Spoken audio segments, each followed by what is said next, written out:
You don't stop a man like that at a gate. You just don't know it yet. The guard's voice cut sharp through the cold morning air, edged with impatience and the kind of authority that hadn't yet been tested, his polished boots grinding against the pale gravel as he stepped forward and raised a gloved hand like a barrier no one was meant to cross.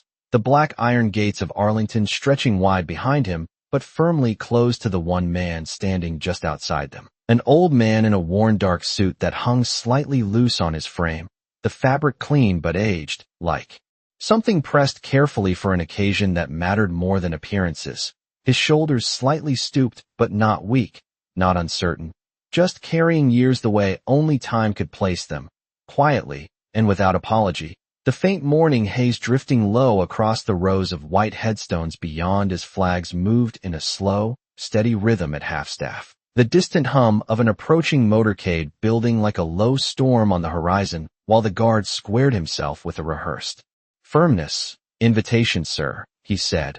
The word "sir" hollow, stripped of respect, just a requirement of protocol. While beside him another young soldier shifted his stance, arms crossed, eyes already dismissive, already certain of what he was looking at. Just another confused old civilian who had wandered too close to something important, something restricted, something above him. The old man didn't answer right away, didn't reach for a pocket or offer an explanation. He simply stood there, still. As the wind moved around him, his gaze fixed not on the guards but somewhere past them, deeper into the cemetery where the ceremony had yet to begin but already carried weight in the air. Something solemn, something final, his silence stretching just long enough to irritate, to disrupt the neat order the guard expected. "Sir, this is a closed military funeral," the second guard added, his tone sharper now, a hint of annoyance slipping through as he gestured toward the perimeter. "If you don't have clearance, you need to step away."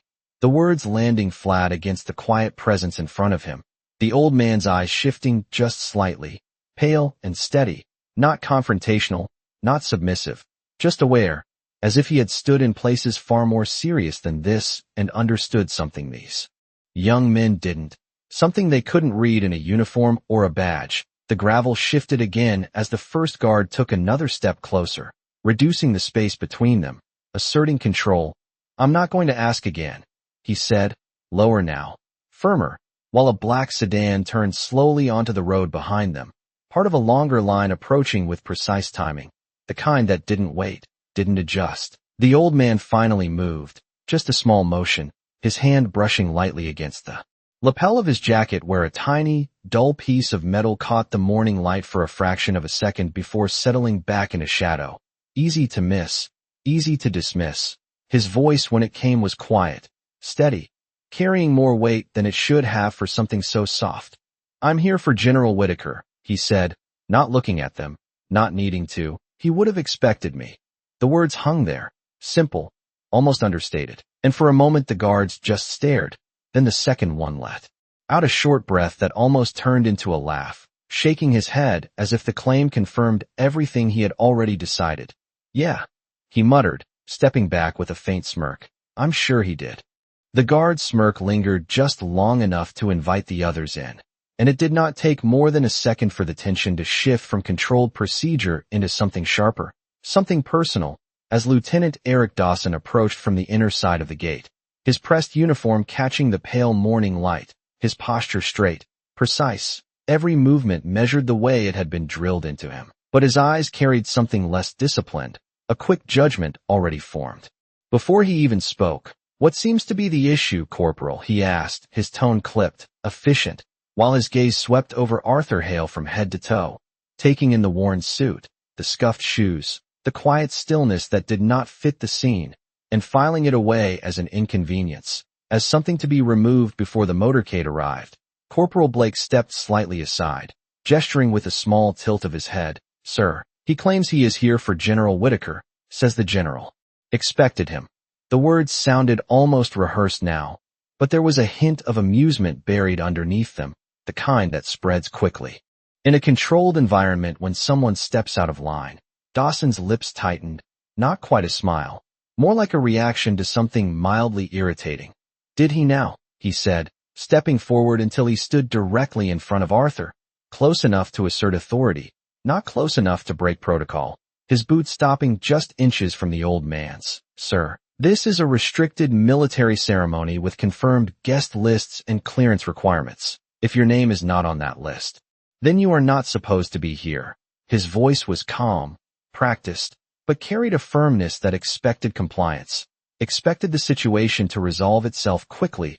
Arthur did not move, did not look away. His eyes remained steady, distant but present, as if he had heard the same tone before in different places, in different years, and had learned long ago that not every order needed to be answered with words. The wind shifted slightly, carrying the faint sound of tires on pavement as the first vehicles in the procession drew closer, their dark silhouettes beginning to appear beyond the trees. And still Arthur stood exactly where he had been, unmoved.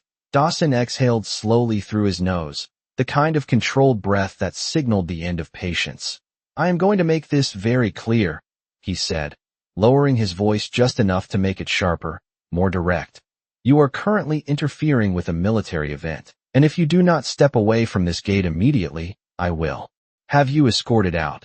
The word escorted carried more weight than the rest, a polite substitute for something less gentle, something more final.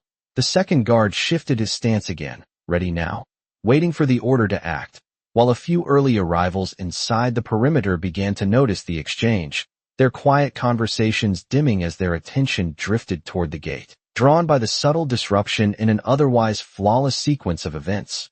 Arthur's hand moved again, almost absent-mindedly, brushing against his jacket as if confirming something was still there, still with him. His voice when it came was no louder than before, but it cut through the moment with a quiet certainty that did not match his appearance. You should call him, he said, not as a suggestion, not as a plea, but as a simple statement of fact. Dawson's expression hardened, the line between professionalism and irritation thinning. That is not how this works, he replied, each word placed carefully, deliberately, as if explaining something obvious, something beneath discussion, and yet something in Arthur's stillness lingered, something that did not align with confusion or delusion, something that did not match the situation the lieutenant believed he was controlling, but instead of questioning it, Dawson dismissed it, turning slightly toward Corporal Blake. Remove him from the entrance, he said, the order clean, final, leaving no space for hesitation as the sound of the approaching motorcade grew louder, closer, and the moment began to tighten like a drawn line that had not yet snapped. Corporal Blake moved first, not aggressively, not recklessly, but with the firm confidence of someone who had carried out orders 100 times without question, his gloved hand reaching toward Arthur's arm in a controlled motion meant to guide rather than force. But the intent was clear: remove the obstacle, restore order, keep the timeline intact, the kind of efficiency that did not leave room for uncertainty. And yet the moment his hand made contact, something shifted, not in the air, not in the crowd, but in the stillness of the man in front of him. Arthur did not pull away, did not resist, but he did not yield either, his posture remaining exactly the same, grounded, unmoved, as if the hand on his arm was not a command but a suggestion he had not yet decided to accept. Blake frowned slightly, tightening his grip just enough to assert control. Sir, I need you to come with me, he said, the edge in his voice sharpening now that compliance had not come instantly, behind him.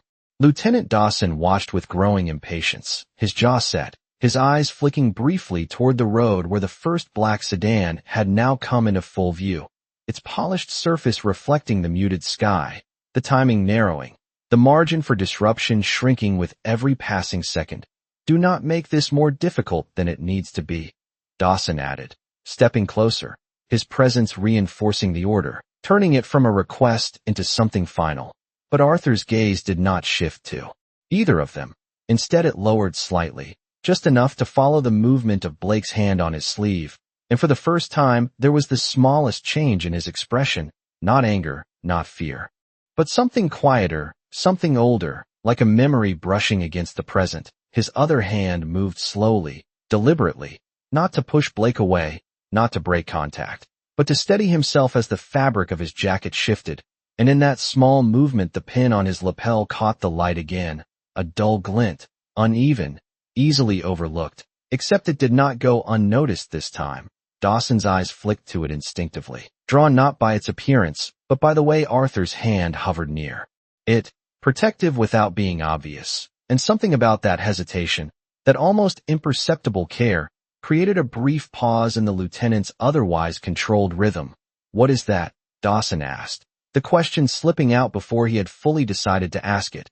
His tone no longer purely authoritative but edged with curiosity he did not want to acknowledge. Blake followed his gaze, glancing at the small piece of metal as if seeing it for the first time, and then, with a faint scoff, he shifted his grip slightly, his finger brushing against the pin in a careless, dismissive motion. "Just some old trinket," he muttered, the word trinket landing with casual disregard. And the instant his glove made contact with the metal, the movement was subtle, almost invisible to anyone not watching closely. But Arthur's hand closed over it in one smooth motion, not fast, not forceful, just precise, stopping the contact as if it had crossed a line that did not need to be explained. "Do not," Arthur said, his voice still low, still calm, but different now, carrying a weight that had not been there before, not louder, not sharper, just deeper, the kind of tone that did not ask for attention but commanded it anyway. Blake froze for a fraction of a second, his grip loosening without him realizing it. While Dawson's expression shifted, the irritation still there, but now mixed with something else, something harder to define. The crowd beyond the gate had grown quieter, conversations fading as more eyes turned toward the scene, sensing the disruption even if they did not understand it. The motorcade continued its approach, the lead vehicle now less than 50 yards away, its presence pressing against the moment, tightening it further. But for a brief second everything seemed to slow, the wind, the movement, even the sound, as if the world itself had paused just enough to acknowledge that something in this exchange was no longer routine, no longer simple. And Lieutenant Dawson, standing there with authority in his voice and a schedule in his head, felt it without understanding it, the faint, unmistakable sense that he was standing at the edge of a mistake he had not yet made, but was seconds away from completing. The word lingered longer than it should have, not because of its sound, but because of what followed it, the way the air seemed to tighten around that single moment, Arthur's hand resting over the small piece of metal as if shielding something far greater than its size suggested, his fingers steady, unmoving, while Corporal Blake instinctively withdrew his hand half an inch, not out of fear, not out of understanding, but because something in that quiet response had disrupted the rhythm he had been operating in, the automatic flow of command and compliance that had defined the last few minutes. Lieutenant Dawson noticed it immediately, that hesitation, that break, and it irritated him more than the situation itself, because hesitation meant uncertainty, and uncertainty had no place here, not today, not at an event that had been planned down to the second. "Corporal," Dawson said, his voice sharper now, pulling the moment back under control, "finish the removal." The order landed. Clean, direct, leaving no room for interpretation. Blake nodded, resetting his posture, stepping in again with renewed intent, his hand moving once more toward Arthur's arm, this time with less patience behind it, more urgency. The motorcade now less than 30 yards away, the low rumble of engines blending with the distant call of a bugle preparing to sound, everything converging toward a precise moment that could not be delayed. And yet Arthur did not move, did not step back, did not resist. He simply stood, his eyes lifting slightly, not to meet Blake, not to challenge Dawson, but to look past them again, toward the road, toward the approaching line of black vehicles, as if he was waiting for something that had not yet arrived, something that mattered more than the orders being given around him. "I said move," Blake repeated, his voice tighter now, his hand closing around Arthur's sleeve again. But this time the motion stopped almost immediately, not because Arthur pulled away, but because of what Arthur said next, quiet, measured, and unmistakably certain. "You are about to make a mistake." The words were not loud, not threatening, not even emotional, but they carried a weight that settled heavily into the space between them. Dawson's eyes narrowed, irritation flaring into something closer to anger now. "The only mistake here is yours," he replied, stepping closer, his presence now fully imposing. "You have been given clear instructions, and you are choosing to ignore them." His gaze dropped briefly to the pin again, that small, imperfect piece. of metal that seemed increasingly out of place and yet impossible to dismiss. That does not give you special access, he added, his tone colder, more deliberate, as if reasserting control over something he could not quite define. Arthur's expression did not change, but his eyes shifted back to Dawson now, steady, unflinching, holding the lieutenant's gaze in a way that felt less like defiance and more like recognition, as if he had seen this moment before, in another form, in another time, and already knew how it would end. The silence stretched again, longer this time, heavier, broken only by the growing sound of the motorcade as the lead vehicle reached the outer curve of the entrance road, its presence now undeniable, drawing the attention of everyone within sight. The guards, the officers, the small gathering of early attendees who had gone completely still, watching, sensing that something had gone off script in a way that could not be easily corrected. Dawson straightened slightly, making a decision, choosing action over hesitation. "Escort him out now," he said, the finality in his voice unmistakable, and as Blake prepared to comply, tightening his grip once more, the first vehicle in the motorcade slowed just enough to signal its arrival, its engine lowering into a controlled idle, the timing aligning perfectly with the moment Dawson had chosen to act. Two motions set on a collision course, one driven by protocol, the other by something far older, far quieter, and not yet fully revealed. The moment Blake tightened his grip, the small piece of metal slipped free from Arthur's lapel, not torn, not yanked, but loosened just enough by the shifting fabric to fall, and the sound it made when it struck the gravel was quiet, almost insignificant, a faint metallic tick that should have disappeared under the rumble of engines and distant movement, but it did not. It cut through the moment with a clarity that did not match its size, and everything seemed to pause around it. Blake's hand froze mid-motion. Dawson's eyes dropped instantly to the ground, and Arthur's gaze followed more slowly, not with surprise, not with urgency, but with a recognition that carried weight far beyond the object itself. The pin lay there between them, dull, uneven, its edges worn by time, something that looked like scrap to anyone who did not know better, and for a second no one moved. Then, Blake exhaled sharply, shaking off the hesitation as he bent slightly, reaching down with a dismissive motion. "Let me get that out of the way," he muttered, the words casual, careless, but the instant his fingers brushed against the metal again, Arthur moved, not fast, not aggressive, but precise, his hand closing over the pin before Blake could lift it, stopping the motion with a quiet finality that did not need force to be understood. "Leave it," Arthur said, his voice lower now, not louder, but heavier, as if the weight of something unseen had settled into it. Blake straightened slowly, his expression tightening, irritation returning, but not as clean as before, something underneath it now, something uncertain. Dawson stepped closer, his patience thinning into something sharper, more controlled. "It is just a piece of metal," he said, his tone deliberate, almost dismissive, but his eyes remained fixed on it, as if trying to understand why something so small had interrupted everything. Arthur looked at him then, fully, directly, and for the first time there was something in his gaze that was not distant, not detached, but present, grounded in something Dawson could not see but could feel. "No," Arthur said quietly, his hand still covering the pin. "It is not." The words settled into the space between them, not argued, not explained, just stated, and before Dawson could respond, before the moment could reset, the world shifted, not gradually, not softly, but all at once. The gravel beneath Arthur's hand seemed to dissolve, the cold morning air replaced by something thicker, heavier, carrying the scent of heat and dust, and something metallic that did not belong to this place. The distant hum of engines became something else entirely, a deeper rhythm, louder, closer, the kind that pressed against the chest, and did not let go. Arthur's eyes did not move, but they were no longer seeing the gate, no longer seeing the guards. They were somewhere else, somewhere far from the ordered rows of white stones, somewhere where the ground was uneven and the air was alive with tension that could not be spoken. The small piece of metal in his hand felt different there, not cold, not worn, but new, raw, as if it had just been given, just been placed into his palm by hands that had not yet faded into memory. A voice echoed faintly in that space. Not loud, not dramatic, just urgent enough to matter. Keep it.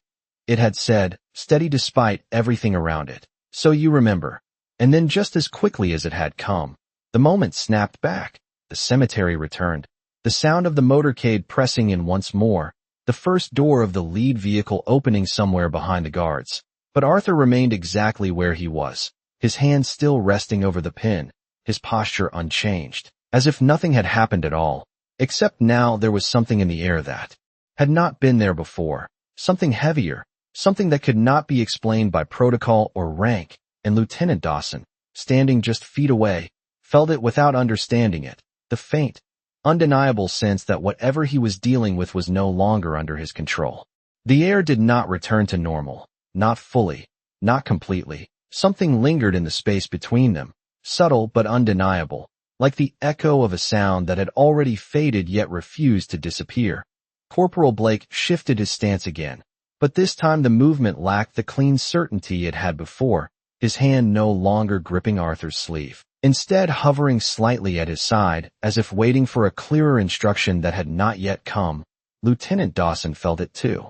The disruption, the fracture in the sequence he had been following, and it unsettled him in a way he did not want to acknowledge, because nothing about this situation should have been complicated. It was supposed to be simple, a man without clearance removed from a restricted area, but now there was something else layered into it, something he could not quantify, and that made it dangerous, not in the physical sense, but in the way it challenged control. Behind them, the first door of the lead vehicle opened fully, the muted thud of it carrying across the gravel as a uniformed aide stepped out, scanning the area with quick precision, his eyes moving past the guards, past the gate, and then stopping, not abruptly, not dramatically, but with a subtle pause that lasted just a fraction longer than it should have.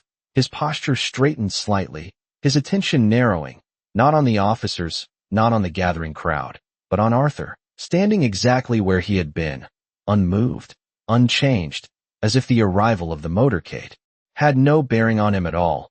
The aide's expression did not shift into recognition, not yet, but there was something there, a flicker of assessment that did not align with the rest of the scene, something that suggested he was seeing more than what was immediately visible. Captain Noah Briggs stood a few yards inside the perimeter, partially turned toward the gate, having watched the exchange from the beginning, his arms loosely at his sides, his face composed, but his eyes sharper now, more focused. He had seen enough situations like this to recognize when something did not fit, and this did not fit. It was not the old man's appearance, not the lack of credentials, it was the stillness, the way Arthur held himself under pressure, the way he absorbed the confrontation without reacting, without escalating, without even attempting to defend himself. That kind of control was not common, not in civilians, not even in most service members. It was something else, something learned in places where words did not carry weight, where presence alone defined survival.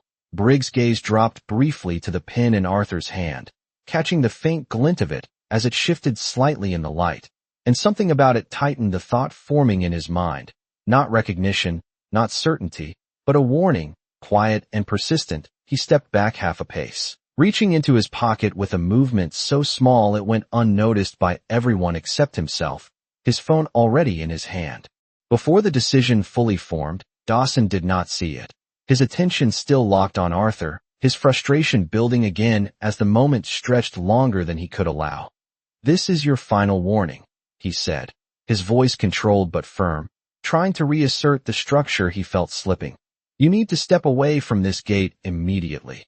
Arthur did not respond, not with words, not with movement. He simply looked past Dawson again, toward the open door of the vehicle, toward the space where someone important was about to step out, as if he was waiting for a confirmation that had not yet been spoken.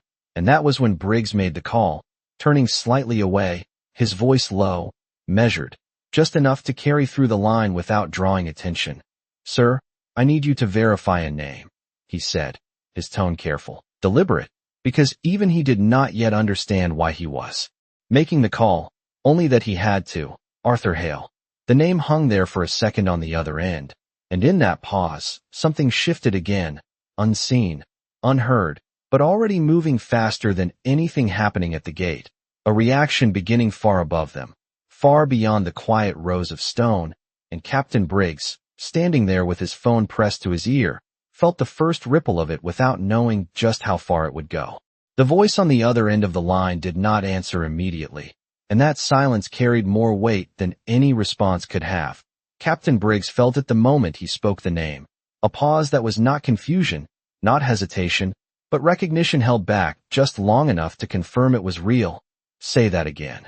The voice finally replied, lower now, sharper, stripped of its earlier casual tone. Briggs turned slightly farther away from the gate, his eyes still fixed on Arthur, who had not moved, had not shifted, still standing with that same quiet presence as if the world around him was unfolding exactly as expected. "Arthur Hale," Briggs repeated, steady, deliberate, and this time there was no pause on the other end, just a sudden intake of breath, barely audible but unmistakable, followed by movement, distant voices, something being set aside quickly. "Where are you?" the voice demanded. No longer calm, no longer routine. "Arlington, main gate, restricted entry for the ceremony," Briggs answered, his own voice tightening now as he felt the change ripple through the call. Whatever this was, it was no longer small, no longer contained. "Do not let anyone remove him," the voice said, each word clear, precise, carrying authority that did not need to be explained. "Repeat that back to me." Briggs straightened instinctively, the training kicking in before thought could catch up. "Do not let anyone remove him," he echoed, and the line went silent for half a second before the voice returned, sharper now, moving faster. "Stay on that line. I am escalating this immediately." The call did not end, but the connection shifted, voices layered in the background, commands moving quickly through unseen channels, a chain reaction already in motion far beyond the gate. Briggs lowered the phone slightly, not ending the call, just enough to look back fully at the scene unfolding in front of him, and what he saw had not changed, not yet. Lieutenant Dawson still stood firm, his authority intact, his patience wearing thin as the moment stretched too far beyond his control. Corporal Blake remained at Arthur's side, uncertain now, his earlier confidence replaced by something quieter, something waiting, and Arthur himself stood exactly as before, his hand still resting over the small piece of metal, his gaze steady, not on the guards, not on the officers, but toward the motorcade, toward the open door of the lead vehicle where a figure had not yet stepped out. As if he was waiting for a moment only he could see, Dawson exhaled sharply, making his decision, choosing to end the delay. "This is over," he said, his voice firm again, reclaiming control through action. "Escort him out now." The order came down clean, final, and Blake moved to comply, his hand lifting once more. But before it could reach Arthur, a sound cut through the air, not loud, not dramatic, but unmistakable. The sharp burst of radio static from the unit clipped to Dawson's shoulder, followed by a voice that did not belong to anyone at the gate, a voice that carried weight the moment it spoke. "Lieutenant Dawson, stand by." The words were calm, controlled, but there was something beneath them, something that stopped movement without needing force. Dawson froze instinctively, his hand hovering just short of giving the next command, his eyes narrowing as he reached for the radio. "This is Lieutenant Dawson. Go ahead," he replied, his tone measured but guarded, and then the response came, immediate, unhesitating, carrying authority that cut through everything else in that moment. "Do not touch that man." The words landed like a command carved in stone, absolute, non-negotiable, and for the first time since the confrontation began, Lieutenant Dawson did not have an answer ready. The words did not echo, they did not need to. They settled into the space with a finality that erased everything that came before them. And for a moment no one moved. Not Corporal Blake, whose hand remained suspended inches from Arthur's arm. Not Lieutenant Dawson, whose grip tightened around the radio, without realizing it. Not even the small gathering beyond the gate, whose quiet observation had now turned into complete stillness. Because something had shifted, something invisible but absolute, the kind of authority that did not raise its voice and yet left no room for defiance. Dawson's jaw set as he brought the radio closer, his training pushing him to respond, to regain control of the situation before it slipped further. "Identify yourself," he said, his tone firm. controlled. But the edge was different now, less certain, more guarded. The reply came immediately, crisp, unmistakable. Colonel Markinson, Office of General Whitaker. The name alone was enough to change the weight of the moment. Dawson's posture straightened instinctively, his earlier irritation colliding with something colder, more procedural, more dangerous. Colonel, I have a civilian attempting to access a restricted, he began, but the voice cut him off. Not louder, not harsher, just absolute. Lieutenant, I am not asking for a report. There was a pause, just long enough for the words to land fully. I am giving you a direct order. Stand down. The phrase did not carry emotion. It did not need to. It carried rank. And rank was enough. Dawson's mouth closed. The response he had prepared dissolving before it could be spoken. His eyes flicked briefly toward Arthur, then back to the gate, as if trying to reconcile the image in front of him with the command coming through his radio. Behind them the motorcade had come to a complete stop, the low idle of the engines now the only sound filling the space where tension had once lived. The aide who had stepped out earlier was no longer scanning the perimeter, his attention now fixed entirely on the exchange, his posture rigid, waiting, as if he too had received something unseen, something that placed this moment above routine. Corporal Blake slowly lowered his hand, not instructed, not corrected, but responding to the shift in the air, the unspoken understanding that whatever was happening had moved beyond his role, beyond his authority. Captain Briggs remained still, the phone still in his hand, the line still open, his eyes locked on Arthur as if watching a pattern finally reveal itself. Dawson exhaled slowly, his control returning not through dominance, but through compliance. Copy. He said into the radio, the word tight, measured, but unmistakably obedient, and with that single acknowledgement the structure of the situation collapsed, not violently, not dramatically, but completely. The authority he had held just moments ago replaced by something higher, something he could not see but could not challenge. The radio went silent again, but the effect remained, lingering, shaping everything that followed.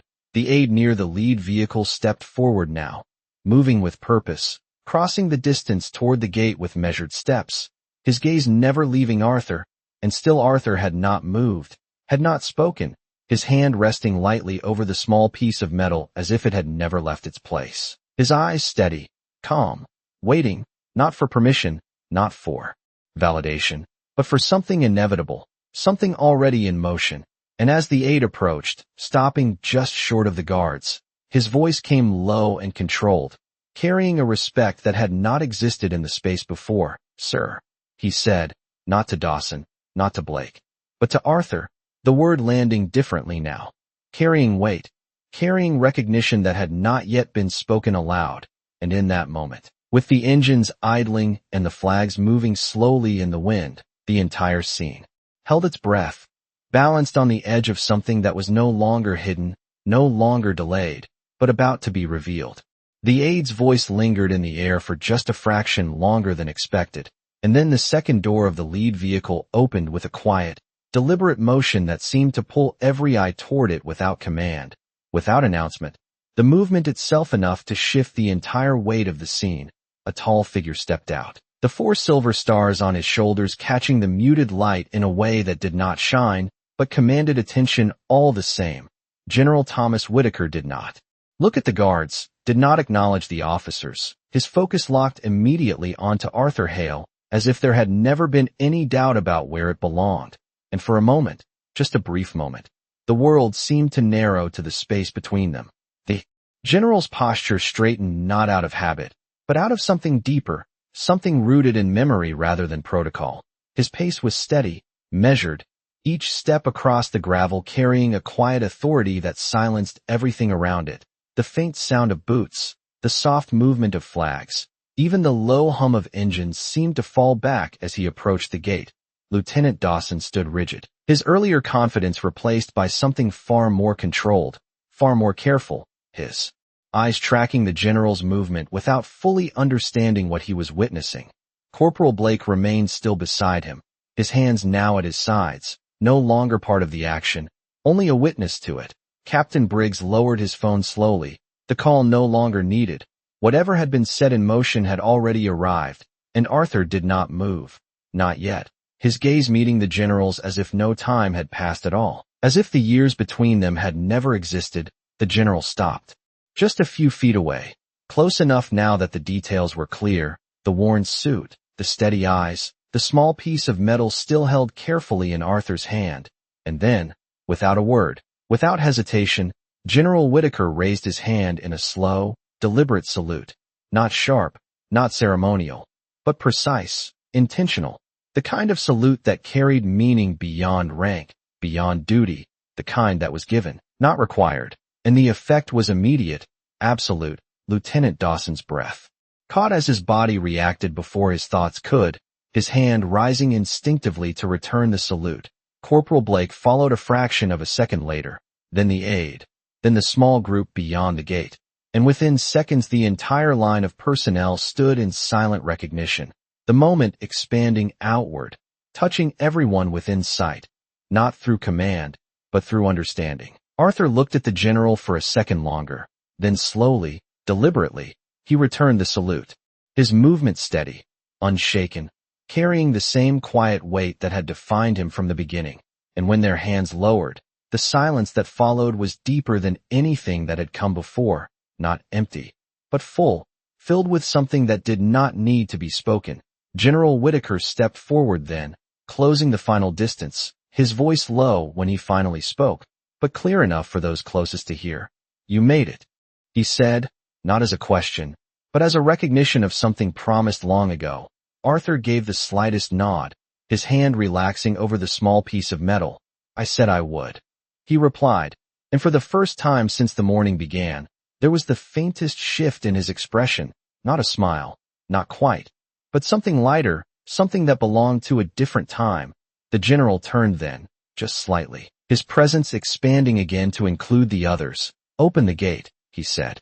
Calm, direct, and the order carried none of the sharpness of authority, only certainty. The guards moved instantly. The barrier lifted, the path cleared, but the change had already happened, not in the gate, not in the ceremony, but in the understanding of everyone who had witnessed it. Lieutenant Dawson stood still for a moment longer, the weight of it settling in, the realization forming quietly, completely. That rank alone had not defined what he had just seen. And as Arthur Hale stepped forward beside the general, walking through the gate without another word, the silence followed them, not forced, not commanded, but given, because respect, once revealed, did not need to be asked for. It only needed to be recognized.